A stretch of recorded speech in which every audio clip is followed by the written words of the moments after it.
Welcome to Raj news special debate. మీ సిల్వేరి శ్రీశైలం. కదులుతున్న డొంక, కదులలేనటువంటి పరిస్థితిలో ఉన్నటువంటి ఆర్థిక పరిస్థితులపైన, కాళేశ్వరం కుదేలు కావడానికి గల కారణాలపై పీసీ ఘోష్ కమిషన్ విచారణ ప్రారంభించింది. గతంలో కీలకంగా వ్యవహరించినటువంటి పలువురు అధికారులను ఈరోజు విచారిస్తుంది. ఈరోజు సిడిఓ ఫజల్ కమిషన్ ముందు హాజరై గత ప్రభుత్వ వైఫల్యాలను కమిషన్కు నివేదించారు. నిన్న జరిగినటువంటి విచారణలో గతంలో కీలకంగా వ్యవహరించినటువంటి ఎస్సీసీడీఓ నరేందర్ రెడ్డి కూడా కమిషన్ సమక్షంలో హాజరై కేసీఆర్, హరీష్ రావుల అనాలోచిత నిర్ణయాల కారణంగా కాళేశ్వరం ఒక గుదిబండగా మారడమే కాకుండా రాష్ట్ర ప్రభుత్వం పైన మోయలేని భారం ఈరోజు పడిందనేటటువంటి అంశాన్ని స్పష్టం చేశారు. ఘోష్ కమిషన్ ముందు గోస వెళ్ళపెట్టుకుంటున్నటువంటి గత ప్రభుత్వ అధికారులపై ఎలాంటి చర్యలుంటాయి, వారిచ్చినటువంటి స్టేట్మెంట్స్ ఆధారంగా ప్రభుత్వం కేసీఆర్ అండ్ కో పైన ఎలాంటి చర్యలు తీసుకుంటారనేటటువంటి అంశంపై ఆసక్తికరమైనటువంటి చర్చ తెలంగాణ రాష్ట్రంలో కొనసాగుతుంది. అప్పుడు ఎల్ఎన్టీ రూపొందించినటువంటి డిజైన్ కానివ్వండి, డిపిఆర్ కానివ్వండి, కేవలం హరీష్ రావు, కేసీఆర్ల ఇన్వాల్వ్మెంట్తోనే అది పూర్తిగా డీవియేట్ అయ్యిందనేటటువంటి కథనాలు ఇంకా సంచలనాత్మకంగా మారుతున్నాయి. రాజ్ న్యూస్ స్పెషల్ డిబేట్లో ఈరోజు మనతో పాటు ఇందిరా శోభన్ గారు, సీనియర్ కాంగ్రెస్ పార్టీ నాయకురాలు మనకు లైవ్లో అందుబాటులో ఉంటారు. అల్జాపూర్ శ్రీనివాస్ గారు కాళేశ్వరం పరిసర ప్రాంతాల జిల్లాల నుండే ప్రాతినిధ్యం వహిస్తున్నారు. సీనియర్ బీజేపీ నాయకులు అల్జాపూర్ శ్రీనివాస్ గారు మనకు లైవ్లో అందుబాటులో ఉంటారు. గోవర్ధన్ గారు ఇరిగేషన్ ఎక్స్పర్ట్స్ మనకు లైవ్లో అందుబాటులో ఉంటారు. ఎస్, ఇందిరా శోభన్ గారు మొదటగా మీతో ప్రారంభిస్తాం. ఇందిరా శోభన్ గారు, కాళేశ్వరం గత ప్రభుత్వం పూర్తి బడ్జెట్ను, అంటే అలాట్మెంట్ చేసినటువంటి బడ్జెట్లో 80% కేవలం కాళేశ్వరం ప్రాజెక్టు పైనే వాళ్ళు వెచ్చించారు. ఏంటి ఇప్పుడు ఈ ప్రభుత్వం ఎలాంటి చర్యలు తీసుకునే అవకాశం ఉంది? విచారణ అంశాలు ఎలా బయటకు వచ్చే అవకాశం ఉంది?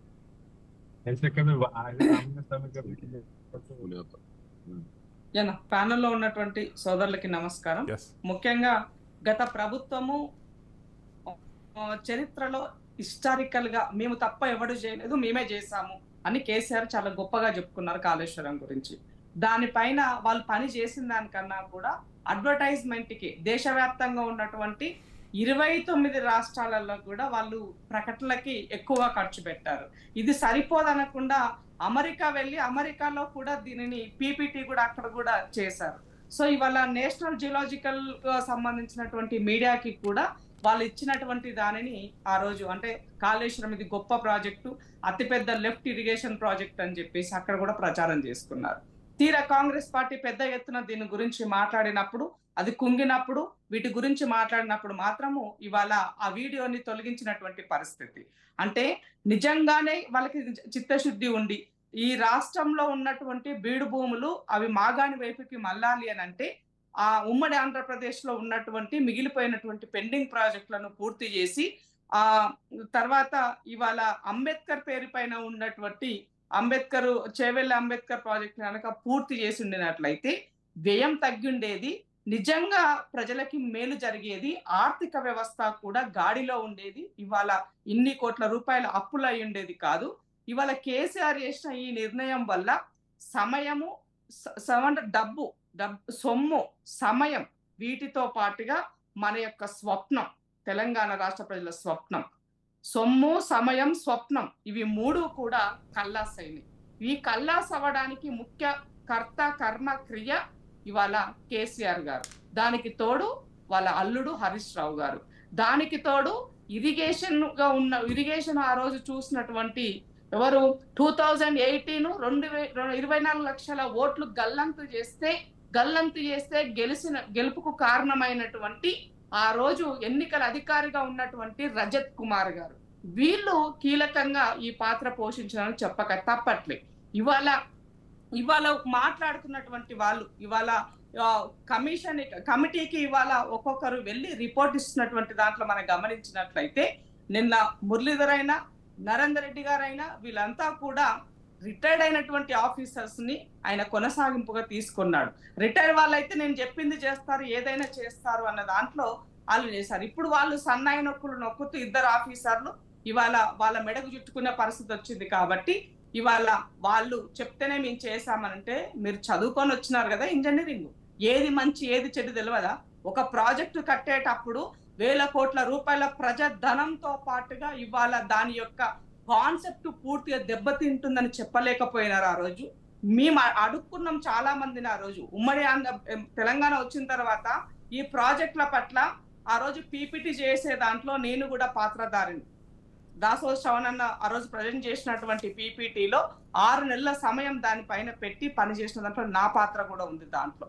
వాళ్ళ అది చేసినప్పుడు మేము చాలా మంది ఇంజనీర్లను అడుక్కున్నాం, అన్నా రండి మాట్లాడండి చెప్పండి తెలంగాణకు సంబంధించినటువంటి వాళ్ళు అడుక్కుంటే ఒక్కరిద్దరు తప్ప మిగతా వాళ్ళు ఎవరు కూడా ముందుకు రాలే. కొంతమంది ఏకంగా వాళ్ళు కేసులేసి పోరాటం చేశారు వీటి పట్ల.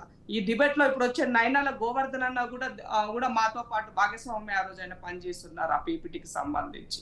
అంటే నేను ఏం చెప్పదలుచుకున్నా అంటే, ఎవరమైనా సరే ప్రభుత్వాలు ఉంటాయి పోతాయి మారుతాయి, కానీ అధికారి అనేవాడు నీ రిటైర్మెంట్ ఏజ్ వచ్చే వరకు నువ్వు ఆ స్థానంలో ఉంటావు. ప్రజలు బాధ్యతాయుతమైనటువంటి పన్నుల ద్వారా వచ్చినటువంటి వాటితో మీరు జీతాలు తీసుకుంటున్నారు, మీరు ఊరికే పని చేయట్లే.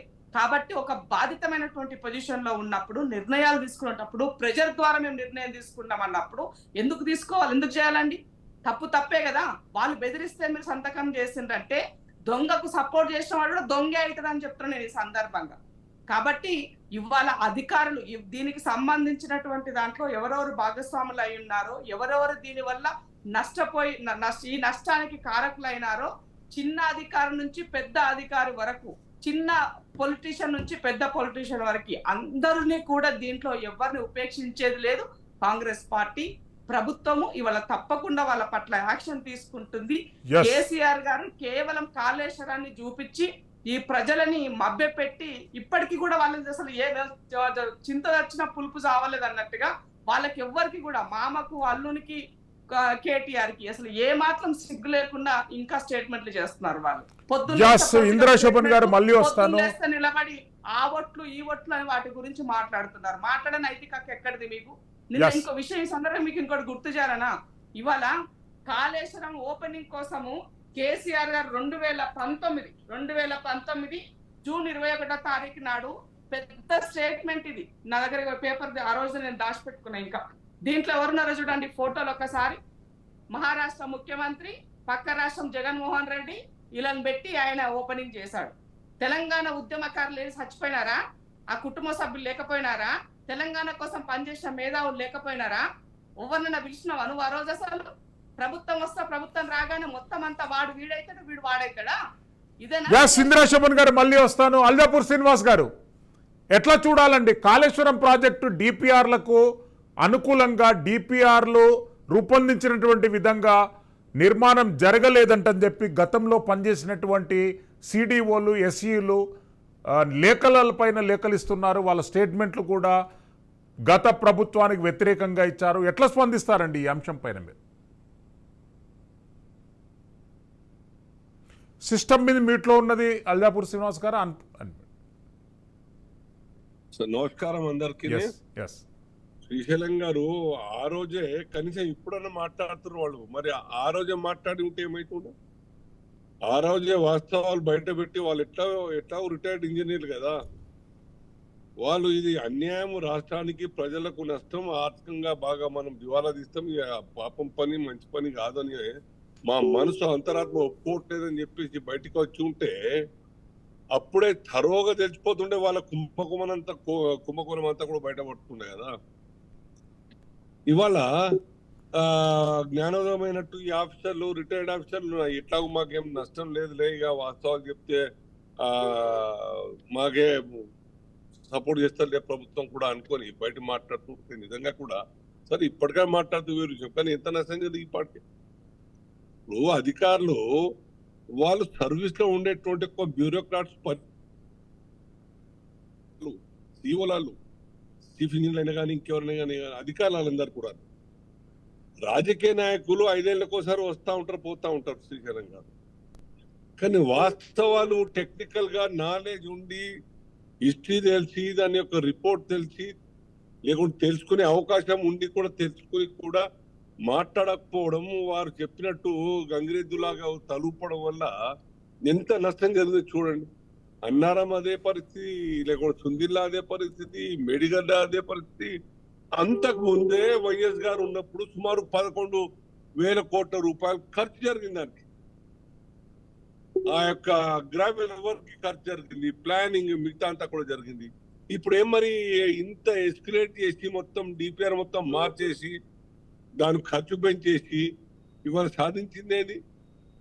నాట్ ఈవెన్ ఆ యొక్క 10 లక్షల ఎకరాలకు కూడా మీరు పాలించేటువంటి పరిస్థితి లేదు కదా. పైపెచ్చి ఉంటుందో ఉడుతుందో ఉన్నటువంటి పరిస్థితి ఉన్నది కదా. ఇది అన్యాయం జరిగినట్టు కాదు. అసలు డిపిఆర్ చేసింది ఒకటైతే ఎగ్జిక్యూషన్ ఇంకో రకంగా చేయడం. ఎగ్జిక్యూషన్ మార్చేసిన వాళ్ళు డిపిఆర్ ఒక రకంగా ఉంటే తర్వాత మార్చేసినారు. అది రిపోర్ట్ లో వస్తా ఉన్నది, పిసి ఘోష్ గారి యొక్క రిపోర్ట్ మాటలు. పూర్తిగా దేశ ద్రోహం తప్ప ఇంకేం లేదు.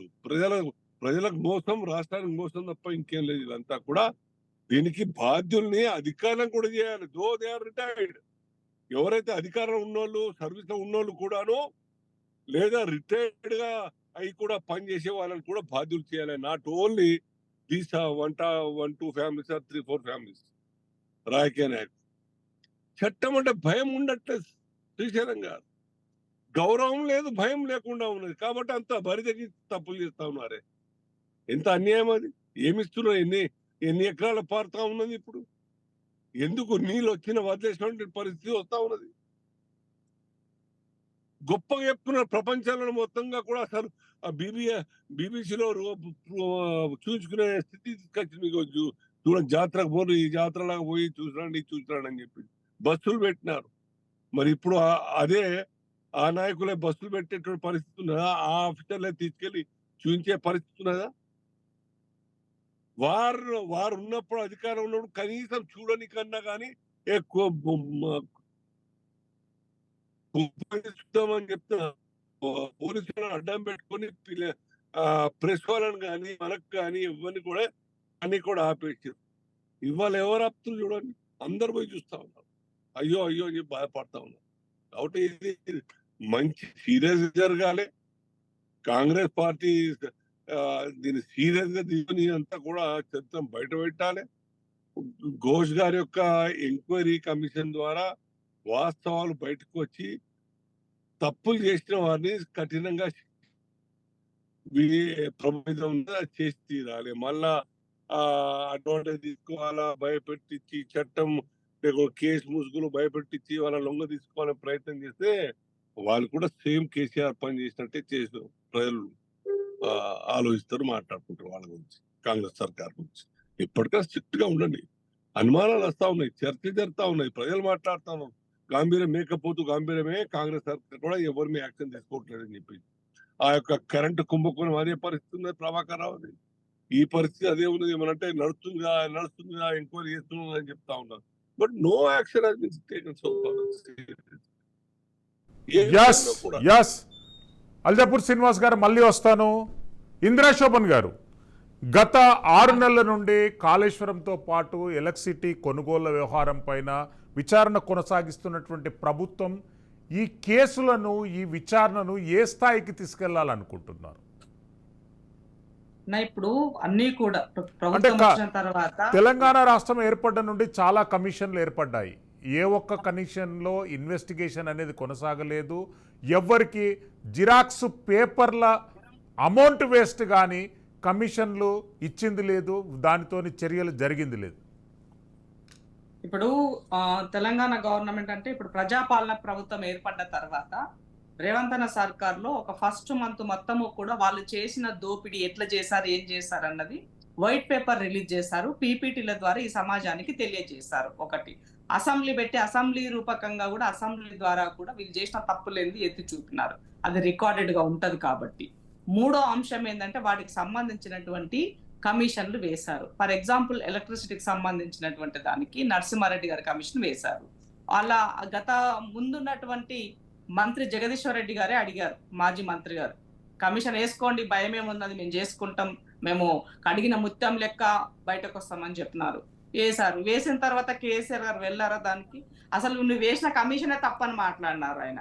అంటే వాళ్ళకి కోర్టుల పైన కానీ, జడ్జిల పట్ల కానీ, న్యాయ వ్యవస్థ పట్ల కానీ, రాజ్యాంగం పట్ల కానీ, ఈ వ్యవస్థ పట్ల కానీ, ప్రజలన్నా కానీ అసలు ఎలాంటి రెస్పెక్ట్ లేదు, ప్రేమ లేదు, భయము లేదు, ఏది లేదు ఆయనకి. కాబట్టి కేసీఆర్ గారు ఏమనుకుంటారు, నేనే రాజు, నేనే మంత్రి, నేనే అన్ని నేనే అనుకుంటారు ఆయన. కాబట్టి నువ్వు వేసిన కమిటీకి నేనెందుకు రావాలరా భయ్, నాకేం అవసరం ఉన్నది, నువ్వు ముఖ్యమంత్రి అసెంబ్లీ అయితే నేనెందుకు రావాలా, నీ ముందెందుకు నేను చర్చ చేయాలా? అది కేసీఆర్ గారి యొక్క నైజం. కాబట్టి అసలు డిఎన్ఏలో ఉన్నటువంటి స్వభావాన్ని ఆయన ఇప్పుడు మళ్ళీ ఒకసారి చూపిస్తున్నారు. అధికార పక్షమా పాలక పక్షమా ఏడనైనా నేనే మాట్లాడాలి, మీరు వినాలి అనుకునే తత్వం ఆయనది. కాబట్టి ఇప్పుడు వచ్చినటువంటి ముఖ్యమంత్రి ఆయన మాట్లాడే తత్వం ఉన్నటువంటి వ్యక్తి కాబట్టి ఈయనకు అది పొసగట్లేదు. కాబట్టి ఇవాళ వచ్చే పరిస్థితి కేసీఆర్ గారికి కనబడతలేదు. ఇవాళ నీకు చిత్తశుద్ధి ఉంటే కమిషన్ ముందు నువ్వు అటెండ్ అయ్యి నిజంగానే నువ్వు చేసినటువంటి, నువ్వు తప్పు చేయలేదు అనుకో, నువ్వు కడిగిన ముత్యమే అనుకో, కాసేపు అయినప్పుడు వచ్చి నివేదిక ఇవ్వచ్చు కదా, రిపోర్ట్ చేయొచ్చు కదా, హాజరు కావచ్చు కదా. అలా ఏం చేయకుండా ఎందుకు ఇది తప్పని ఎత్తి చూపించినారు మీరు? ఇవాళ గొర్రెలది ఉన్నది, ఇవాళ గొర్రెలకు సంబంధించినటువంటి స్కామ్ సంబంధించి అధికారులను అరెస్ట్ చేశారు, ఎంక్వైరీ జరుగుతున్నది. ఇవాళ ఫోన్ ట్యాపింగ్ ఉన్నది, అది కూడా అధికారులను పిలిచారు, వాళ్ళతో కూడా అది చర్చ నడుస్తున్నది. ఇప్పుడు ప్రభుత్వానికి సంబంధించిన వ్యవహారం అయినప్పుడు ఒక్క రోజులోనే రాత్రికి రాత్రి ఏది అయిపోదు కదా, అది ఒక టైం బీయింగ్ ప్రాసెస్ ప్రకారంగా మూవ్ ఆన్ అవుతుంది. ఇవాళ సెంట్రల్ గవర్నమెంట్ ఇచ్చినటువంటి డిపిఆర్లు మార్చి ఇవాళ వీళ్ళు అనుమతులు వచ్చిన తర్వాత, అంటే డిపిఆర్ ప్రజెంట్ చేసిన దాన్ని బట్టి కేంద్ర ప్రభుత్వం అనుమతులు ఇచ్చింది.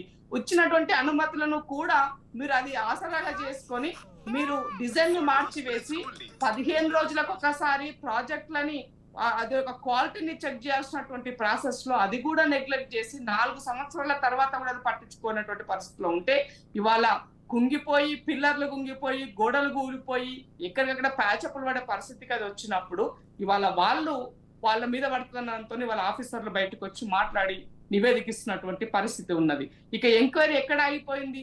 అసలు నిజంగానే కేంద్ర ప్రభుత్వానికి చిత్తశుద్ధి ఉండి ఉంటే మీరు డిపిఆర్ విషయంలోనే మీరు వాళ్ళపైన యాక్షన్ తీసుకోవచ్చు. మేము డిపిఆర్ ఇచ్చినటువంటి ప్రాజెక్టు డిజైన్, మేము అనుమతి ఇచ్చినప్పుడు డిజైన్, ఇప్పుడు డిజైన్ మారిపోయింది. ఎందుకు మారిపోయింది? నిజంగానే చెప్పాలంటే కాళేశ్వరం పట్ల చాలా మంది పొలిటీషియన్స్, కాంగ్రెస్ పార్టీ ఇచ్చింది, ప్రజా సంఘాలు ఇచ్చారు, చిన్న చితక పార్టీలు ఇచ్చాయి, మేధావులు ఇచ్చారు కంప్లైంట్, ఎవ్వరూ కూడా రెస్పాండ్ కాలే. ఈడీకి ఇచ్చారు, సిబిఐకి ఇచ్చారు, పొలిటికల్ గా ప్రభుత్వ పెద్దలకు ఇచ్చారు, కానీ కేంద్ర ప్రభుత్వం ఎక్కడ ఇన్వాల్వ్ కాలే, ఎక్కడా కూడా వాళ్ళ విషయంలో అసలు మినిమం కూడా గిల్లినట్టు కూడా చేయలే వాళ్ళు. కాబట్టి అది కేసీఆర్ అడ్వాంటేజ్ గా తీసుకున్నాడు. 2014 నుంచి 2023 వరకు కూడా 2 ప్రభుత్వాలు ఒకటే ఉన్నాయి, కేంద్రంలో రాష్ట్రంలో. కాబట్టి మీరు చేసిన ప్రతి దానికి వాళ్ళు వంత వాడినారు. కాబట్టి వాళ్ళిద్దరూ కలిసి ఇవాళ ఈ రాష్ట్రాన్ని అప్పుల కూబులోకి నెట్టి వేసినారని చెప్పడానికి నాకు ఎలాంటి నిస్సందేహం లేదు. ఎందుకు అనంటే ఒక తెలంగాణ వాదిగా ఈ రాష్ట్రం బాగుండాలి, మా రాష్ట్ర ప్రజలు మారుమూల ప్రాంతంలో ఉన్న వాళ్ళు కూడా బాగుపడాలి, అప్పుడు మాత్రమే ఈ రాష్ట్రం అభివృద్ధి చెందినట్టు అని అనుకునే. ఇంద్రశోభన్ గారు, మనకు ఇరిగేషన్ ఎక్స్పర్ట్ గోవర్ధన్ గారు ఫోన్ ఇన్ లో అందుబాటులో ఉన్నారు. గోవర్ధన్ గారు, గుడ్ ఈవినింగ్ అండి. నమస్తే గోవర్ధన్ గారు, ఘోష్ కమిషన్ ముందు గతంలో పనిచేసినటువంటి అధికారులు తమ గోసను ఎల్లగక్కుతున్నారు. గత ప్రభుత్వం ఒత్తిడి వల్ల, కేసీఆర్ గారు, హరీష్ రావు గారి ఒత్తిడి వల్ల డిజైన్లో మార్పులు చేశారని నిన్న నరేందర్ రెడ్డి గారు, ఈరోజు ఫజల్ గారు కమిషన్ ముందు స్టేట్మెంట్లు ఇచ్చారు.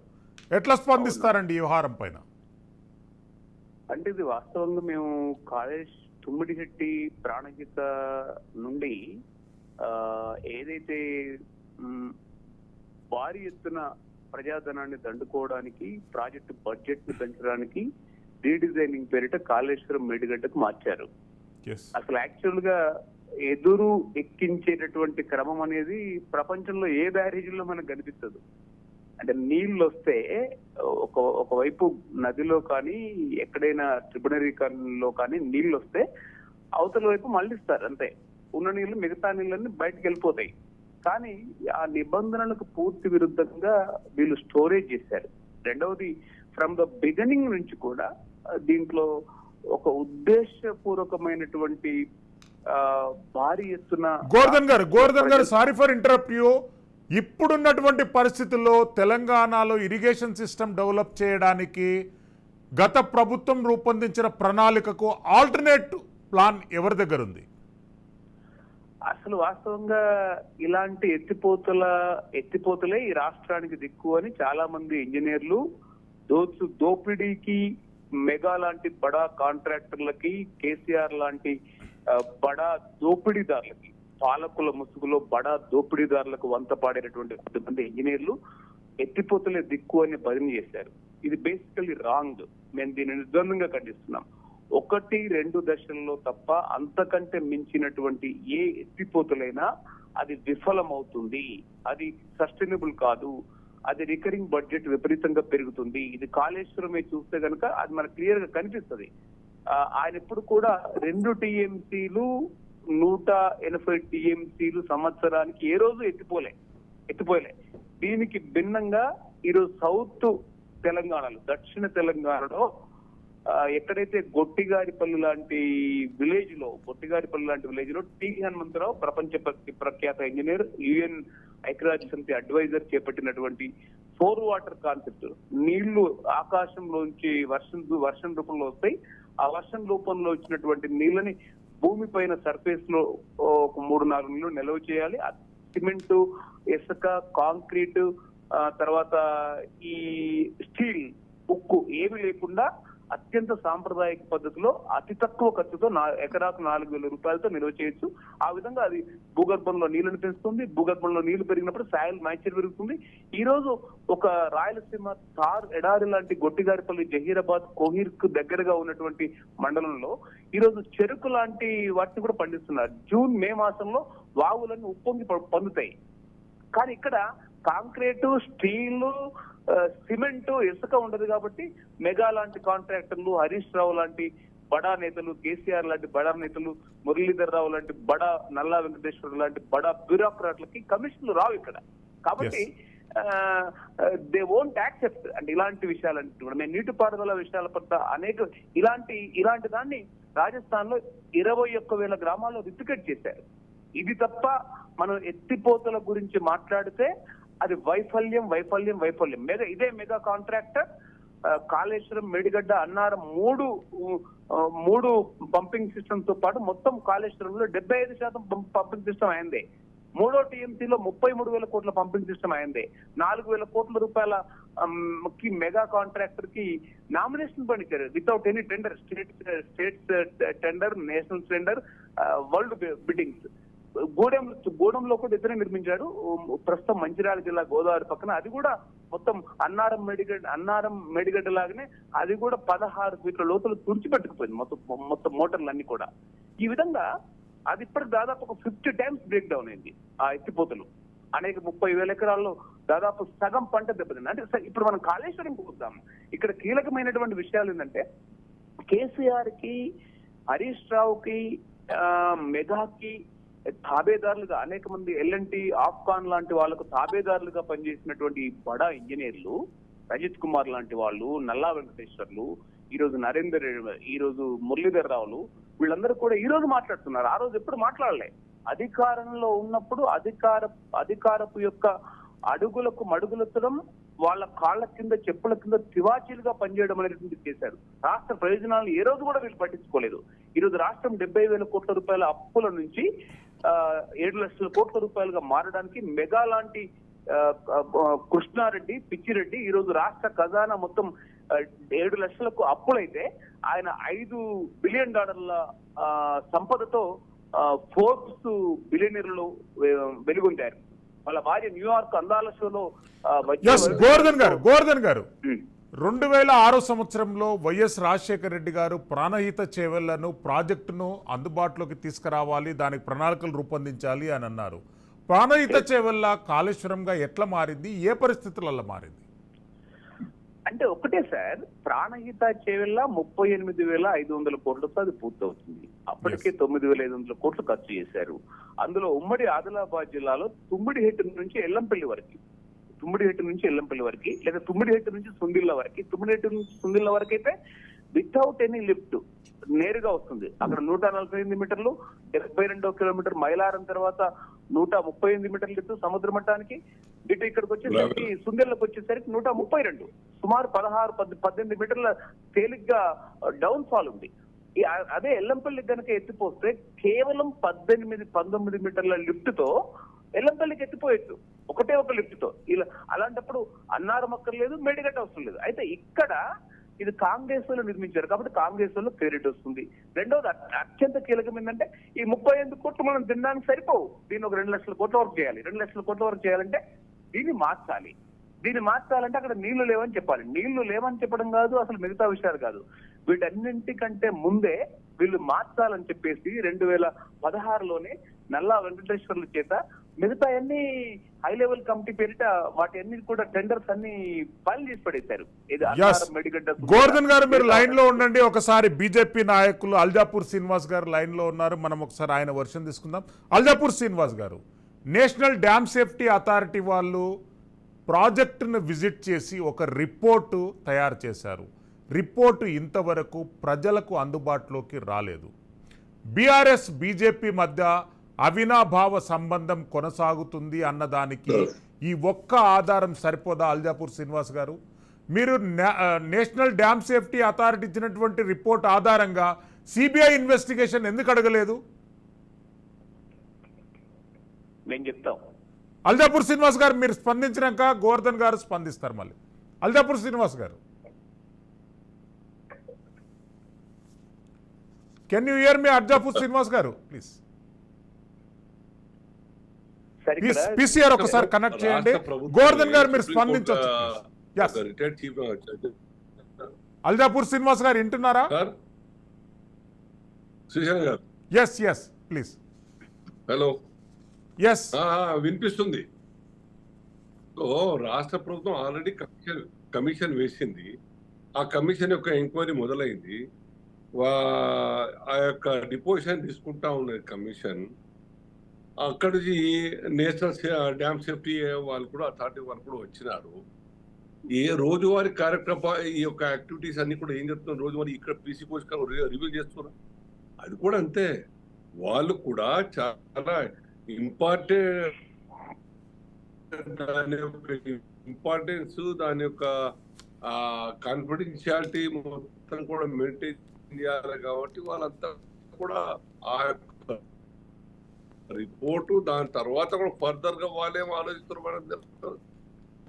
ఎక్కడికి వెళ్ళి దీని యొక్క సత్యం బయటపడాలి, వాస్తవాలు బయటపడాలి. ఈ యొక్క అక్రమాలు, దీని కారణంగా జరిగే నష్టం అంతా కూడా స్టడీ చేసి ఒకేసారి ఆ చార్జెస్ అన్ని ఫ్రేమ్ చేస్తారు కదా. ఆ అధికారుల పాత్ర ఏమున్నది, ఆ కొనుగోల పాత్ర ఏమున్నది? మా యొక్క సిన్సియారిటీ చూడండి.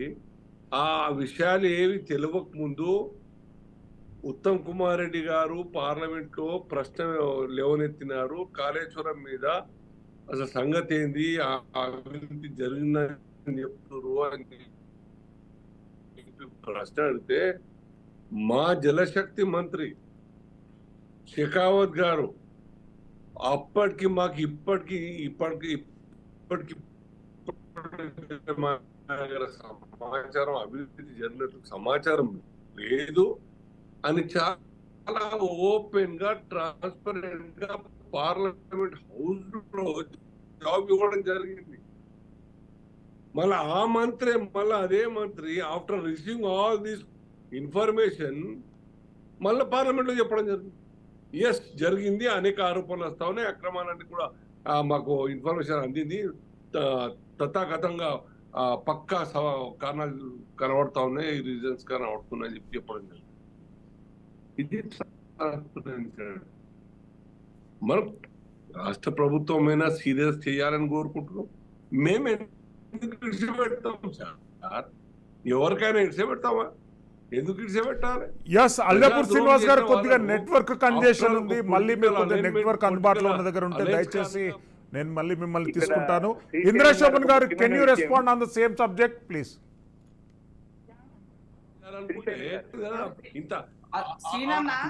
జరిగే లాభం ఇంద్రశోభన్ గారు ప్లీజ్, యూ కెన్ రెస్పాండ్. ఇప్పుడు ఈ అంశం పట్ల భారతీయ జనతా పార్టీ యొక్క చిత్తశుద్ధి గురించి చెప్పాలంటే అసలు ఈ 10 గంటలైనా సరిపోదు అనుకుంటాను నేను. ఈ మధ్య కాలంలో జరిగే చిన్న ఎగ్జాంపుల్ మీకు ఇస్తా. ఇవాళ రఘునందన్ రావు గారు రాహుల్ గాంధీ గారి పట్ల ఏదో ఆయన పెళ్లి అయినట్టుగా ఒక పత్రికలో వచ్చింది అని నేషనల్ ఆ పత్రికను తీసుకెళ్లి రాహుల్ గాంధీ గారి ఆఫీస్ దగ్గరికి వెళ్ళి నిలబడి నేను ఆయనకు తెలిసిందో తెలియలేదో చూసిందో చూడలేదో ఇది ఆయనకి ఇస్తున్నాను పోయినారు.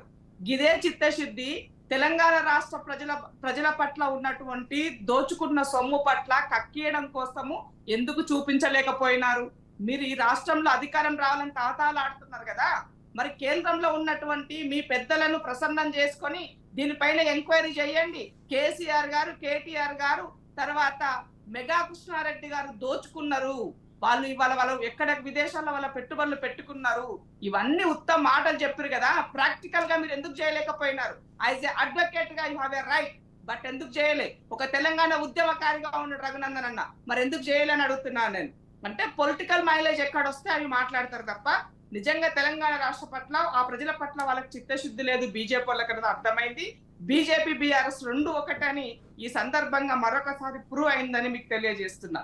రాహుల్ గాంధీ ప్రతిపక్ష నాయకుడు అయిన తర్వాత ఆయన యాక్టివ్ ని తట్టుకోలేక ఇవాళ హిడెన్బర్గ్ ఇచ్చినటువంటి నివేదికని ఇవాళ ప్రపంచ వ్యాప్తంగా మాట్లాడుకుంటుంది అదాని గురించి.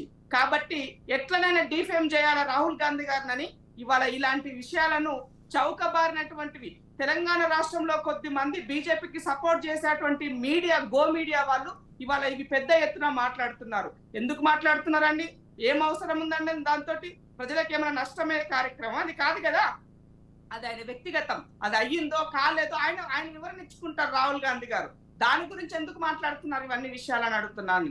ఒక వ్యక్తిని 10 సార్లు తప్పు అంటే తప్పు ఒప్పు కాదు కదా, ఎప్పటికీ తప్పుగానే ఉంటది. అది గుర్తుపెట్టుకోవాల్సిన అవసరం ఉంది. రెండో విషయం, ఇవాళ తెలంగాణ రాష్ట్రంలో కేటీఆర్ గారు చాలా మాట్లాడుతున్నారు. ఆయన చేసిన తప్పులు గురువింద సామెత లెక్క ఆయనకు యాదికి వస్తలేవు. జర్నలిస్టుల పట్ల చాలా దారుణంగా బిహేవ్ చేశారని మాట్లాడుతున్నారు. ఏ జర్నలిస్టుల పైన చేశారండి?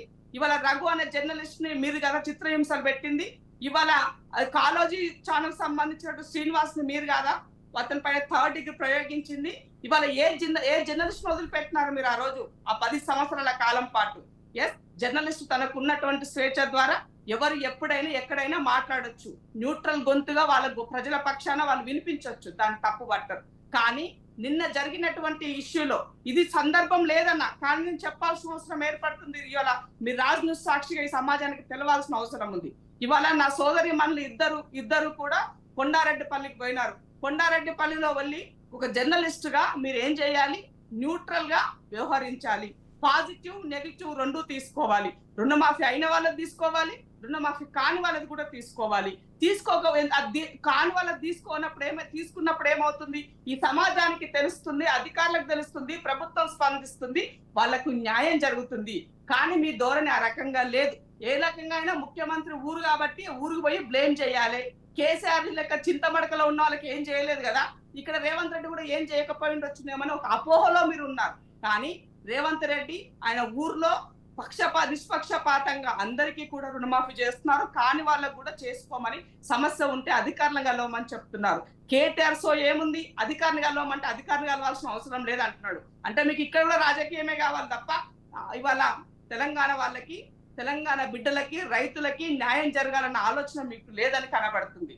ఇవాళ మాట్లాడేటోళ్ళు ఇద్దరు కూడా జర్నలిస్టు సోదరిమణులు ఇద్దరు కూడా నేను జర్నలిస్ట్ అంటే నేను గౌరవిస్తా. జర్నలిస్టుల పక్షాన వాళ్ళకి అన్యాయం. ఇంద్రాశోభన్ గారు సబ్జెక్ట్ డైవర్ట్ అవుతున్నాం ప్లీజ్. ఇంద్రాశోభన్ గారు సబ్జెక్ట్ డైవర్ట్ అవుతున్నాం. Will focus on the subject please. కాబట్టి ఒక జర్నలిస్ట్ కి స్పందించాల్సిన అవసరం ఉంది కాబట్టి నేను సందర్భంగా మీకు గుర్తు చేస్తున్నాను మాత్రమే తెలియజేస్తున్నాను. దానికి సపోర్ట్ గా ఉంటాము కానీ సబ్జెక్ట్ కాదు ప్లీజ్. ఎవరు ఏంటని తెలుసుకోవాల్సినటువంటి అవసరం ఉన్నది. వాళ్ళు మొన్నటి వరకు ఎవరి పక్షాన పనిచేశారో ఈ సమాజానికి తెలుసు, వాళ్ళు ఏంటి అని కూడా తెలుసు. జరగలేదు. గోవర్ధన్ గారు, ఇంద్రాశోభన్ గారు మళ్ళీ వస్తారు. గోవర్ధన్ గారు దయచేసి నా ఆడబిడ్డలకి ఒకటే రిక్వెస్ట్ చేస్తున్నాను. National dam safety authority report ఎందుకు బహిర్గతం కావడం లేదు? సార్ ఇక్కడ అత్యంత కీలకమైన విషయం. ఇందిరమ్మ ఒక్క నిమిషం. అయితే చాలా కీలకమైన విషయాలండి. కాళేశ్వరంలో mega engineering and infrastructure limited Krishna Reddy అన్ని పార్టీలకు 1186 కోట్ల రూపాయలు ఇచ్చారండి. 1186 కోట్ల రూపాయలు. ఇందిరా శోభన్ గారు వస్తాను, మళ్ళీ మీ దగ్గరకు వస్తాను ప్లీజ్. గోవర్ధన్ గారు మాట్లాడుతున్నారు. అధికంగా డబ్బులు కాళేశ్వరం నుంచి దోచుకున్నవి ఎవరికి ఇచ్చారంటే 584 కోట్లు బీజేపీకి, అందరికంటే పెద్దవాట కాళేశ్వరంలో. రెండవది కేసీఆర్ కి ఎంత ఇచ్చారంటే 199 కోట్లు ఇచ్చారండి కేసీఆర్ కు కాళేశ్వరంలో ఉన్నది. అఫీషియల్ గా నేను చెప్పేది సుప్రీంకోర్టు వెల్లడించినటువంటి బాండ్స్ ప్రకారం, ఎలక్టోరల్ బాండ్స్ ప్రకారం. రెండవది కాంగ్రెస్ పార్టీకి 25 కోట్లు ఇచ్చారు. ఇట్లా టీడీపీకి ఒక 5 కోట్లు, సమాజ్వాదీ పార్టీ దేశం అంతా పంపిణీ చేశాడు ఆయన. ఈ విధంగా 1186 కోట్లలో 584 కోట్లు అంటే సగం డబ్బు దాదాపు బీజేపీకి ఇచ్చారు. వాళ్ళు ఎందుకు మౌనంగా ఉండడానికి ప్రధాన కారణం. రెండోది ఎలక్టోరల్ బాండ్స్ మొత్తం ఎంత, సుమారు 12,000 కోట్ల పైచిలకు. అందులో మొత్తంలో 8,000 కోట్లు, 8,200 కోట్ల పైచిలకు ఒక బీజేపీ, అంటే దాదాపు 70% ఒక బీజేపీదే. అంటే ఇట్లా అంటే ఎందుకు వీళ్ళు కీలకమైనటువంటి కుంభకోణాల పైన మౌనంగా ఉన్నారు, పొలిటికల్ రైవల్స్ పట్ల ఎంత శ్రద్ధగా ఉన్నారు అనేది మనకు క్లియర్ గా అర్థమవుతుంది. రెండోది ఇంకోటి, కేసీఆర్ బంధం బీజేపీతో కొనసాగుతున్నటువంటి కాలంలో, సమయంలో రెండు అంటే టెన్యూర్స్ లో, అంటే దాదాపు 9 సంవత్సరాలు, చిట్ట చివరి సంవత్సరం 1 సంవత్సరం ముందు మాత్రమే వీళ్ళ బంధం నటనాత్మకంగా తెగింది. ఆ 9 సంవత్సరాల పాటు ఈ ప్రాజెక్టు పొగిడారండి. ఈ ప్రాజెక్టు ఆహో ఓహో వాళ్ళ అధికారులు, వాళ్ళ మంత్రులు, వాళ్ళ నీటిపారుదల అధికారులు వచ్చినప్పుడు ఇది చాలా గొప్ప ప్రాజెక్ట్ అని చెప్పేసి, చిట్ట చివరిలో నటనాత్మకంగా ఉన్నటువంటి వీళ్ళ బంధాన్ని ఇది ఏటీఎం అని చెప్పేసి చివరి 2 సంవత్సరాల్లో మాత్రమే మాట్లాడారు. కాళేశ్వరం కేసీఆర్ ఏటీఎం. మరి కేసీఆర్ ఏటీఎం అని అమిత్ షా గారని, మోడీ అని, నడ్డా అని, రాజ్నాథ్ అని, ప్రతి ప్రముఖ లీడర్ అని ఎందుకు అతన్ని ప్రాసిక్యూట్ చేయలే? ప్రాసిక్యూట్ చేయడానికి అసెంబ్లీ తీర్మానం అవసరం లేదు. చాలా కోటి రూపాయల కుంభకోణాన్ని కూడా వీళ్ళు ప్రాసిక్యూట్ చేసి ఈడీలో తర్వాత సిబిఐలో పెట్టారు. అంటే చిత్తశుద్ధి లేదు అనడానికి నేను ఈ విషయాలు చెప్తున్నాను. అంటే వీళ్ళు పైకి తిట్టుకున్నట్టు నటిస్తున్నప్పుడు కూడా వీళ్ళందరూ కూడా రహస్యంగా మంచి మిత్రులు. రెండవది అత్యంత కీలకమైందండి, మరికొన్ని కీలకమైన విషయాలు. అంటే కాళేశ్వరం ప్రాజెక్టు విచారణ అంటే కేవలం మేడిగడ్డ, అన్నారం, సుందిల్ల మాత్రమే కాదు. Mega engineering and infrastructure TMC 33,000 కోట్ల రూపాయలు ఊరికే నామినేషన్ పైన ఇచ్చారు. ఎంటైర్ మొత్తం లిఫ్టుల్లో ఉన్నటువంటి 75% లిఫ్టులకు సంబంధించినటువంటి వాటా అతందే. ఇంకా మూడవది కీలకమైనటువంటిది ఏది, మనం మల్లన్న సాగర్ విచారణ చేయాలి, కొండపోచమ్మను విచారణ చేయాలి. దాంతో పాటు మరికొన్ని కీలకమైన విషయాలు ఏంటంటే శ్రీరామ్ సాగర్ నుంచి, మిడ్ మానేర్ నుంచి గోవర్ధన్ గారు అంటే ఘోష్ కమిషన్ కేవలం ఛానల్ 1, ఛానల్ 2 చుట్టే తిరుగుతుంది. 7 ఛానళ్లలో డబ్బులు వెచ్చించారు ప్రభుత్వం ప్రణాళిక రూపంలో. మిగతా 5 ఛానళ్ల మీద ఎందుకు చర్చ జరగడం లేదు? సార్ నేను అదే మాట్లాడుతున్నాను. నేను పాయింట్ ఏంటంటే డీప్ గా విషయాలను వెల్లడిస్తున్నాను. మేడిగడ్డ, అన్నారం, సుందిల్ల లింక్ 1 పైన మాత్రమే కేంద్రీకరిస్తున్నారు ఘోష్ కంపెనీ. అంటే లింక్ 1 పైన ఎందుకు ఇస్తున్నారు అంటే link 1 TOR terms of reference లో రేవంత్ రెడ్డి గారు, తర్వాత ఉత్తమ్ కుమార్ రెడ్డి గారిని ఇలా మేము డిమాండ్ చేస్తున్నాం. మేము గత 2 నెలల క్రితం హైదరాబాద్ సోమాజిగూడ ప్రెస్ క్లబ్ లో మా తెలంగాణ జలసాధన సమితి, అనేక మంది జస్టిస్ చంద్రకుమార్, అనేక మంది ప్రముఖులు, అన్ని కమ్యూనిస్ట్ పార్టీలు, మిగతా రాజకీయ పార్టీలు అందరితో కలిపి ఒక మీటింగ్ పెట్టాం. కాళేశ్వరం అంటే అన్నారం, మేడిగడ్డ, సుందిల్ల లింక్ 1 పైన విచారణ కాదు, మొత్తం కాళేశ్వరం పైన విచారణ చేయాలని చెప్పేసి మేము రేవంత్ రెడ్డి ప్రభుత్వాన్ని, ఉత్తమ్ కుమార్ రెడ్డి నీటిపారుదల శాఖ మంత్రి మేము డిమాండ్ చేశాం. ఉత్తమ్ కుమార్ రెడ్డి గారితో నేను ఇప్పటికీ ఈ 2 నెలల కాలంలో ఒక 7-8 సార్లు మాట్లాడాను. మాకు టైం ఇస్తాం, మా మెమోరండం ఒక 11 అంశాలతో కూడినటువంటి ఆల్ పార్టీ మెమోరండం మేము తయారు చేసుకుని ఆయనతో చాలాసేపు మాట్లాడాను. మేము ఢిల్లీ పోయి రాగానే నేను పర్మిషన్ ఇస్తాను, నేనే ఫోన్ చేస్తానని చెప్పారు. ఈ రోజు కూడా ఉత్తమ్ కుమార్ రెడ్డి గారు మాకు ఇన్ఫార్మ్ చేయడం లేదు. మేము అతన్ని అప్పీల్ చేస్తున్నాం, మేము అతనికి వినతులు మేము చాలా వినయంగా చెప్తా ఉన్నాం. అంటే తెలంగాణ కేసీఆర్ ప్రభుత్వం రాకముందు కాళేశ్వరం ప్రాజెక్టు పైన అన్ని పార్టీలతో పాటు మేము కలిసి ఫైట్ చేశాం. మేము ఒక కీలకమైనటువంటి దాంట్లో మధ్యలో కీలకమైనటువంటి అందరినీ కలిపి పోరాటం చేసినటువంటి క్రమంలో మేము కీలకంగా వ్యవహరించాం, జలసాధన సమితి మేము. కానీ ఈ క్రమంలో ఉత్తమ్ కుమార్ రెడ్డి గారి పవర్ పాయింట్ ప్రెజెంటేషన్, మిగతా Dasoju Shravan power point presentation లో కూడా మేము కీలకంగా వ్యవహరించాం, దాంట్లో సమాచారం మిగతా వాటి విషయాల్లో. కానీ అధికారం వచ్చిన తర్వాత ఈ రోజు విచారణను రేవంత్ రెడ్డి గారు కానీ ఉత్తమ్ కుమార్ రెడ్డి గాని 3 డ్యాములకే అన్నారం మేడిగడ్డ కుందులకు మాత్రమే పరిమితం చేయడం అనేది మెగాను రక్షించడం, మెగా ఇంజనీరింగ్ అండ్ ఇన్ఫ్రాస్ట్రక్చర్ కృష్ణారెడ్డిని రక్షించడం, తర్వాత మిగతా మల్లన్న సాగర్ ని, మిగతా పైన ఉన్నటువంటి అధికారులని, పైన ఉన్నటువంటి కాంట్రాక్టర్లని, అటు శ్రీరామ్ సాగర్ పునరుజ్జీవనం కూడా అది నవయుగా వాళ్ళు చేశారండి. అందులో 1 TMC పైకి వెళ్ళాలి, కిందికి 1 TMC వస్తుంది శ్రీరామ్ సాగర్ నుంచి కిందికి, కానీ కింద నుంచి పైకి 1/2 TMC పోతండి, కింద నుంచి పైకి 1/2 TMC పోతుంది. ఇది మేము అనేక మంది ఇంజనీర్లతో కలిసి ఫిజికల్ గా సర్వే చేసి అది మేము నిరూపించాం. ఆ రోజు అనేక వ్యాసాలు హనుమంతరావు గారు ఉన్నప్పుడే మేము రాశాం. హనుమంతరావు గారు మేమంతా కూడా హరీష్ రావుని, కేసీఆర్ ని మేము సవాల్ చేశాం. టి హనుమంతరావు గారు బతుకున్నప్పుడు. ఈ విధంగా ఈ రోజు కాంగ్రెస్ ప్రభుత్వం కూడా చిత్తశుద్ధి వహించాలి. ఇలా మేము బీజేపీ ప్రభుత్వాన్ని కూడా డిమాండ్ చేస్తున్నాం.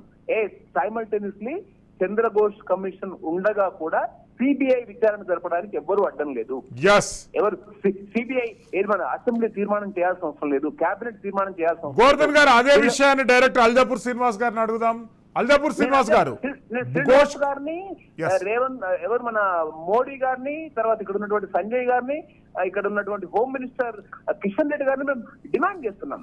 సిబిఐ అల్జాపూర్ శ్రీనివాస్ గారు, ఈడీ కేసు పెండింగ్ లో ఉన్నప్పుడు ఈడీ కవిత గారిని అరెస్ట్ చేసినాక అందులో బెయిల్ ఇచ్చినాక సిబిఐ దానికి కూడా తీసుకెళ్లినటువంటి దాఖలాలు ఎన్నో ఉన్నాయి.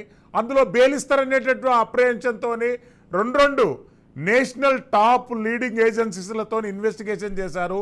మరి కాళేశ్వరం 1,00,000 కోట్ల కుంభకోణం ఈ విషయం పైన సిబిఐ ఈడీలు ఎందుకు కొరడా జుల్పించడం లేదు? National dam safety authority report ఎందుకు బయట పెట్టడం లేదు?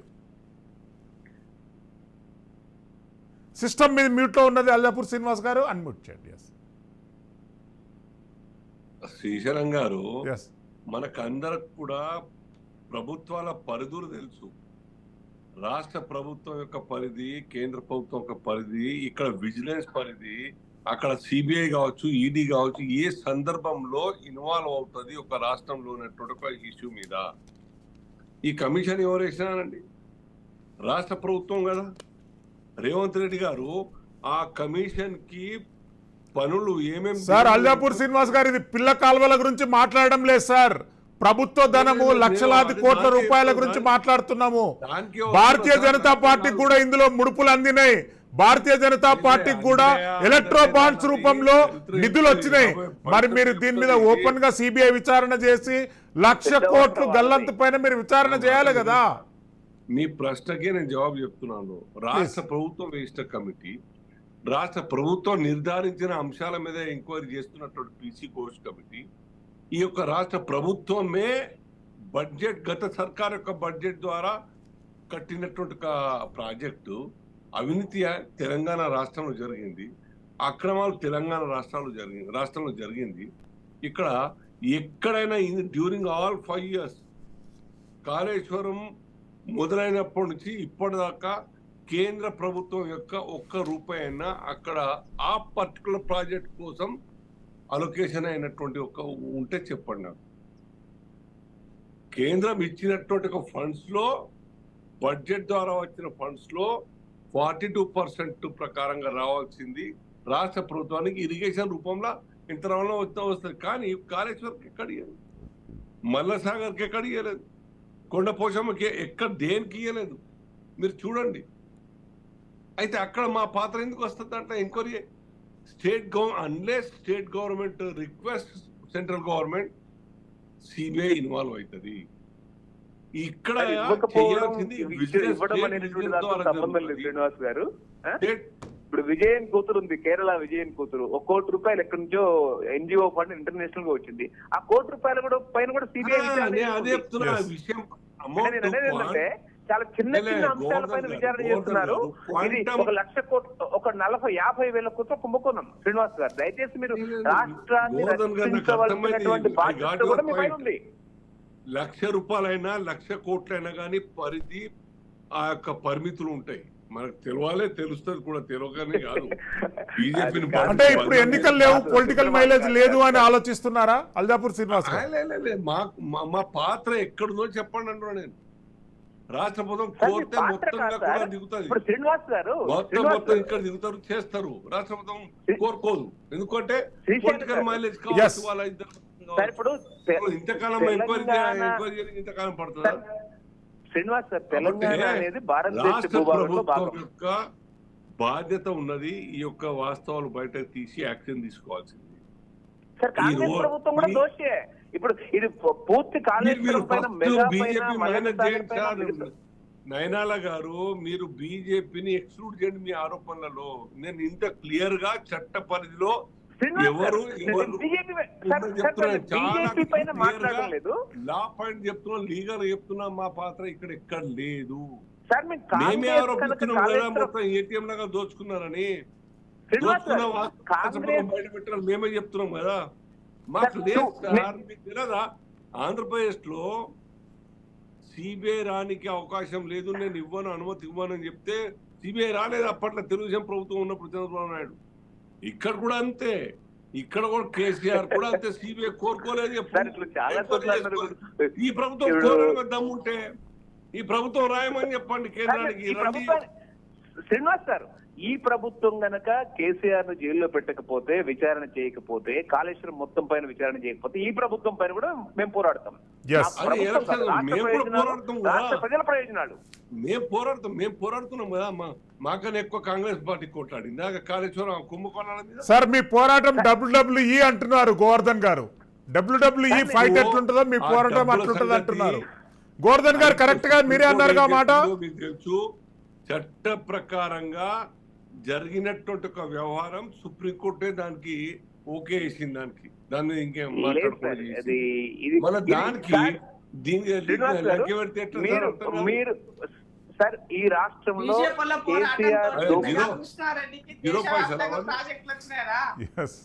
సార్, కేసీఆర్ బీజేపీల దోపిడీ పోరాటం కనుక కక్కించకపోతే, కేసీఆర్ ని ప్రముఖ అధికారులందరినీ జైల్లోకి కనుక పంపించకపోతే, కాంగ్రెస్ పార్టీ, బీజేపీ పార్టీ ఇద్దరు పార్టీలు సమాచారం అవుతారు. ఇచ్చి ఎస్ గోవర్ధన్ గారు, అగైన్ మీతో ఒక క్లారిఫికేషన్ తీసుకోవాలి. ప్రభుత్వం మారినంత వరకు ఈ ప్రతిపక్షాలు గాని విపక్షాలు గాని ఇంక్లూడింగ్ గోవర్ధన్ గారు ఎందుకు మాట్లాడలేదు? ఇంత పెద్ద కుంభకోణం జరుగుతున్నప్పుడు, ఇంత పెద్ద ప్రజాధనం దుర్వినియోగం జరుగుతున్నప్పుడు లేదు సార్. మీరందరూ ఎందుకు మాట్లాడలేదు? సార్, శ్రీశైలం గారు, మేము ఎప్పుడు ప్రజల పక్షాన ఉన్నాం. ఈ కుంభకోణంలో బాధ్యులైనటువంటి ప్రతి ఒక్క దోషిని కఠినంగా శిక్షించాలి. పైగా వాళ్ళ దగ్గర నుంచి ప్రజాధనాన్ని కక్కించాలి, వాళ్ళ ఆస్తుల్ని జప్తు చేయాలి, వాళ్ళను, వాళ్ళ కుటుంబంలో ఉన్న ప్రతి ఒక్కరిని జైల్లో పెట్టాలని చెప్పేసి మేము ప్రముఖ బిగినింగ్ నుంచి ఫైట్ చేస్తున్నాం. కాళేశ్వరం పైన మేము రాజీ లేకుండా ఫైట్ చేస్తున్నాం. ఎందుకు బీజేపీ, ఎందుకు ఇప్పుడు కాంగ్రెస్ సగం విచారణ ఎందుకు చేస్తుందంటే, ఎన్నికల్లో చాలా డబ్బు కాంగ్రెస్, బీజేపీతో పాటు కాంగ్రెస్ కూడా ఉంటుంది. Mega engineering and infrastructure Krishna Reddy assembly ఎన్నికల్లో భారీ ఎత్తున డబ్బు ఇచ్చాడు కాబట్టి ఆయనను విచారణ నుంచి పక్కకు తప్పించారు. దాంతో పాటు బీజేపీకి mega engineering and infrastructure Krishna Reddy కాళేశ్వరంలో ఇచ్చాడు. అక్కడ బాంబేలో 2000 బస్సులు వాళ్ళు బాంబే బృహత్ మున్సిపాలిటీ కింద మెగాకి ఇచ్చారు. టాటా వచ్చినప్పుడు కూడా టాటాకి ఇవ్వకుండా, టాటా నాకు ఇవ్వదు, ఆటోమొబైల్ ప్రముఖ ఆటోమొబైల్ కంపెనీ దేశంలో, ఆయన హైకోర్టులో పోతే హైకోర్టులో ఓడిపోయాడు టాటా మెగా ముందు. రెండోది సుప్రీంకోర్టు పోతే సుప్రీంకోర్టులో ఓడిపోయాడు గ్రీన్ బస్సుల గురించి. ఇలా హైదరాబాద్ లో ఎలక్ట్రికల్ బస్సులు ఏవైతే తిరుగుతున్నాయో, బాంబేలో కూడా ఒక 2000 బస్సులు తిరుగుతున్నాయి. ఆయన శ్రీనగర్ లో కశ్మీర్ లో ఆయన ఒక అండర్ గ్రౌండ్ టన్నెల్ కూడా నిర్మిస్తున్నాడు. ఇది బీజేపీ వాళ్ళకు తెలుసు. ఆయన ఉత్తరప్రదేశ్ లో కాంట్రాక్ట్ చేస్తాడు, చంద్రబాబు దగ్గర చేస్తాడు, జగన్ దగ్గర చేస్తాడు, రేవంత్ రెడ్డి దగ్గర చేస్తాడు, కేసీఆర్ దగ్గర చేస్తాడు, మోడీ దగ్గర చేస్తాడు, బాంబేలో చేస్తాడు. అన్ని చోట్ల అతనే ఉంటాడు, అందరికి డబ్బులు ఇస్తాడు. అతను మాత్రం హాయిగా ప్రపంచంలో బిలియనీర్ గా మారిపోతాడు. వాళ్ళ కుటుంబంలో ఉన్నటువంటి వాళ్ళు అందాల పోటీలో వాళ్ళ వజ్ర వైడూర్యాలు, రాష్ట్ర ప్రజల రక్త మాంసాలచే కట్టినటువంటి పన్నుల డబ్బును ఈ రోజు యువత మొత్తం నాశనం అవుతుంటే, ఉద్యోగాలు లేకపోతే, అన్నార్థులుగా ఉంటే, రైతులు ఆత్మహత్యలు చేసుకుంటుంటే, తెలంగాణ వస్తుంది, మా జీవితం స్విట్జర్లాండ్ లాగా మారిపోతుంది. గోవర్ధన్ గారు, మీరు చేసినటువంటి ప్రతి ఆరోపణ నేను అడిగితే బాగుండదు. Call divert to Indira Shobhan garu. Indira Shobhan గారు ఎట్లా స్పందిస్తారు? కాల్ డైవర్ట్ ఎవరిని అడగండి. We are not belongs to political party. Yes. చెప్పండి, కాల్ మీకు డైవర్ట్ చేసిన మీరు చెప్పండి Indra Shobhan garu. Belongs to political party, మాదొక ఇండిపెండెంట్ ప్రజా సంఘం. Yes. ప్రజల పక్షాన, ప్రజల శక్తితో, ప్రజల కేంద్రీకృతంగా పనిచేస్తున్నటువంటి వాళ్ళు. ఇందిరా శోభన్ తెలుసు. చెప్పండి ఇందిరా శోభన్ గారు. తెలుసు. అనే ఇప్పుడు తెలంగాణ ఉద్యమంలో పనిచేసిన వాళ్ళందరూ కూడా ఆ వనరులు ఆగమైపోతున్నప్పుడు పార్టీలకు అతీతంగా చాలా మంది రెస్పాండ్ అయినారు, మాట్లాడినారు. సో ఇవాళ కాంగ్రెస్ పార్టీ అది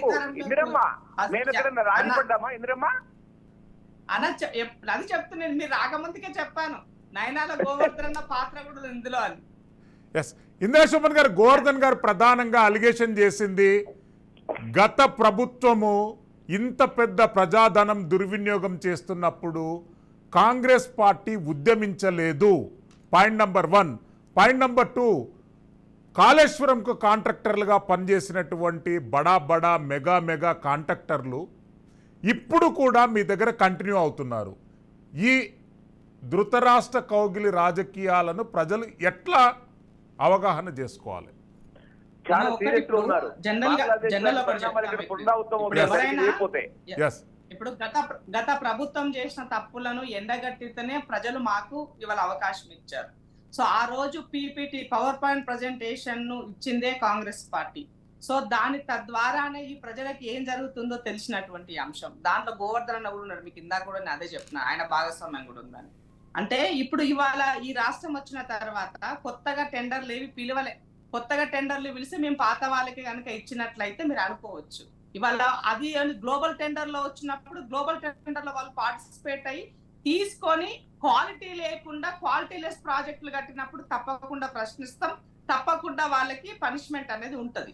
అయితే రెండో విషయం ఏంది ఇక్కడ అంటే, లాస్ట్ టైం లో ఇప్పుడు ఎల్ఎన్టీ అయినా మెగా కృష్ణారెడ్డి అయినా వీళ్ళందరూ కూడా గత ప్రభుత్వంలో పనిచేసిన వాళ్ళు కాబట్టి వాళ్ళు చేసిన ప్రాజెక్టులు ఎక్కడైతే డ్యామేజ్ అయినాయో దాని రెస్పాన్సిబిలిటీ ఇవాళ చేయాల్సినటువంటి బాధ్యత వాళ్ళది ఉంది. కాబట్టి ఇవాళ ఎల్ఎన్టీలను బాధ్యత చేస్తున్నారు, మెగా కృష్ణారెడ్డి బాధ్యత చేస్తున్నారు. అట్ ద సేమ్ టైం గత ప్రభుత్వంలో ఉన్నటువంటి పెద్దల్ని కూడా బాధితులను చేస్తున్నారు. ఇది చెప్పదలుచుకున్నా మీకు. మా మంత్రి గారు ఇరిగేషన్ మంత్రిగా ఇప్పుడు ఉన్నటువంటి ఉత్తమ్ కుమార్ రెడ్డి అన్న అయినా, ఆనాడు పిసిసి ప్రెసిడెంట్ గా అయినా ఆయన మాట్లాడిన పవర్ పాయింట్ ప్రజెంటేషన్ కూడా ఆయనే చేసినటువంటి పరిస్థితి. సో కాబట్టి ఆయనకు అనుభవంతో ఇవాళ మాట్లాడుతూ చెప్తుంది కూడా అబ్సల్యూట్లీ రైట్. అదే రకంగా మూవ్ అవుతుంది. పనిష్మెంట్ అనేది తప్పకుండా ఉంటుందని ఎవరిని దీంట్లో నుంచి ఉపేక్షించేది లేదు. ఇప్పుడు అన్న చెప్పినట్టుగా కాంగ్రెస్ వాళ్ళు కనుక ఇది చేయలేకపోతే వీళ్ళపైన కూడా పోరాటం చేస్తుంటే తప్పకుండా పోరాటం చేస్తారన్న. ఇది ప్రశ్నించే సమాజం ఉన్నటువంటి నేల ఇది. కానీ కాంగ్రెస్ అవకాశం ఇవ్వదని తెలియజేస్తుంది. ఎందుకంటే ఆ కష్టాలను ప్రజలు పడ్డ కష్టాలను తెలుసుకొని ఆ ప్రజల్ని అవేర్ చేసి మీకు మేము అండగా ఉన్నాం, భరోసా ఇస్తున్నామని కాంగ్రెస్ పార్టీ తరఫున రేవంత్ అన్న పిసిసి ప్రెసిడెంట్ గా ఆయన ఇచ్చారు, ముఖ్యమంత్రిగా ఆయన ఉన్నారు. డే 1 నుంచి రావడంతోనే ఇరిగేషన్ ప్రాజెక్టుల పైన ఇవాళ పూర్తి అవగాహనతోనే వాళ్ళ తప్పులను ఎత్తి చూపిస్తున్నాం. తప్పకుండా దీని పర్యవసానంగా పనిష్మెంట్ కూడా ఉంటుందన్నది గుర్తుంచుకోవాల్సినటువంటి అవసరం ఉంది. ఏది తూతూ మంత్రంగా పోయే ప్రసక్తి లేదు, ఏ దాన్ని వదిలేదు లేదు. ఏ స్కామ్ వాళ్ళు నీళ్ళని వదలలే, గాలిని వదలలే, ఆకాశాన్ని వదలలే, ఏమంటారు గొర్రె జంతువులను వదలలే, మొక్కలను వదలలే, మనుషుల పింఛన్లు వదలలే, ఏవి వదలలే. వాళ్ళు సర్వం సత్రోలు చేసి పెట్టినారు ఈ రాష్ట్రాన్ని. కాబట్టి ప్రతి చిల్లి గవ్వ కూడా తిరిగి ఈ రాష్ట్ర ప్రజలకి చెందే వరకు మా ప్రభుత్వం పోరాటం ఒత్తిడి కూడా చేస్తుంది. వాళ్ళు చేయాల్సిన దగ్గర యాక్షన్ చేయాలి. అల్లాపూర్ శ్రీనివాస్ గారు కన్క్లూజన్ పాయింట్. ఇందిరా గారు చాలా క్లియర్ గా చెప్పినారు కదా, వారి మాటలతోని రాష్ట్ర ప్రభుత్వం బాధ్యత, పూర్తి బాధ్యత ఈ యొక్క రాష్ట్ర ప్రభుత్వం అని. ఇంకెందుకు ఆరోపిస్తారు? అల్లాపూర్ శ్రీనివాస్ గారు మీ వీడియో ఆఫ్ ఉందండి, కొద్దిగా ఆన్ చేసుకొని మాట్లాడండి. సారీ. సో ఇందిరా గారు చాలా బాధ్యత తీసుకుని నెత్తి మీద, మా ప్రభుత్వం యొక్క బాధ్యత తప్పించుకోలేరని చెప్పేసి మళ్ళీ ఎందుకు బీజేపీ మీద ఎడుతారమ్మా? మీ పరిధిలో వినండి మీరు ఏడవడం కాదండి, ఇది అరణ్య రోదన. ఏడుపు అనకండి మీరు, చిన్నగా అరణ్య రోదన. ఇది రోదన మంది మీద ఎడతారు. చేసేది మీరైతే, చేయాల్సింది మీరైతే, మా మీద ఎడితే ఏం లాభం? ప్రభుత్వం మీది, కమిషన్ వేసింది మీరు, ఎంక్వైరీ చేస్తున్నది మీరు, జరిపిస్తున్నది మీరు, ఆరోపణలు ఈ యొక్క ఆరోపణల పాయింట్స్ ఫిక్సప్ చేసింది మీరు పీసీ కోర్స్ కమిటీకి. ఇక్కడ డబ్బులు ఇచ్చింది రాష్ట్ర ప్రభుత్వం, మధ్యలో బీజేపీ సర్కార్ ఎక్కడి నుంచి వస్తుంది బాధ్యత yes, thank you Aljapur Srinivas garu, thank you Indra Shobhan గారు, అదేవిధంగా గోవర్ధన్ గారికి కూడా ధన్యవాదాలు తెలియజేస్తున్నాం. ఏది ఏమైనా కానీ లక్షలాది కోట్ల రూపాయల ప్రజాధనం దుర్వినియోగం పైన పీసీ ఘోష్ కమిషన్ విచారణ కొనసాగిస్తుంది. నేషనల్ డ్యామ్ సేఫ్టీ అథారిటీ రిపోర్టును బహిర్గతం చేసి తెలంగాణ రాజకీయాలలో భారతీయ జనతా పార్టీ తమకున్నటువంటి డెడికేషన్ను చూపించుకోవాల్సిన అవసరం ఉంది. రేపు ఎల్లుండి కూడా కీలకంగా కొన్ని అంశాలపైన చర్చ జరిగే అవకాశం ఉంది. వర్కింగ్ డేస్లలో కమిషన్ విచారణ చేపడుతుంది. మరికొన్ని సంచలనాత్మకమైనటువంటి అంశాలు వెలుగులోకి వచ్చేటటువంటి అవకాశం ఉంది. పీసీ ఘోష్ కమిషన్ ముందు ప్రజల పక్షాన కూడా తమ నివేదనను సమర్పించేందుకు కొన్ని ప్రజా సంఘాలు ప్రత్యేకంగా విజ్ఞప్తి చేస్తున్నాయి. రాజ్ న్యూస్ స్పెషల్ డిబేట్లో పాల్గొన్న వక్తలందరికీ ధన్యవాదాలు తెలియజేస్తున్నాం. Keep watching Raj news. Silveri Srisailam for Raj news.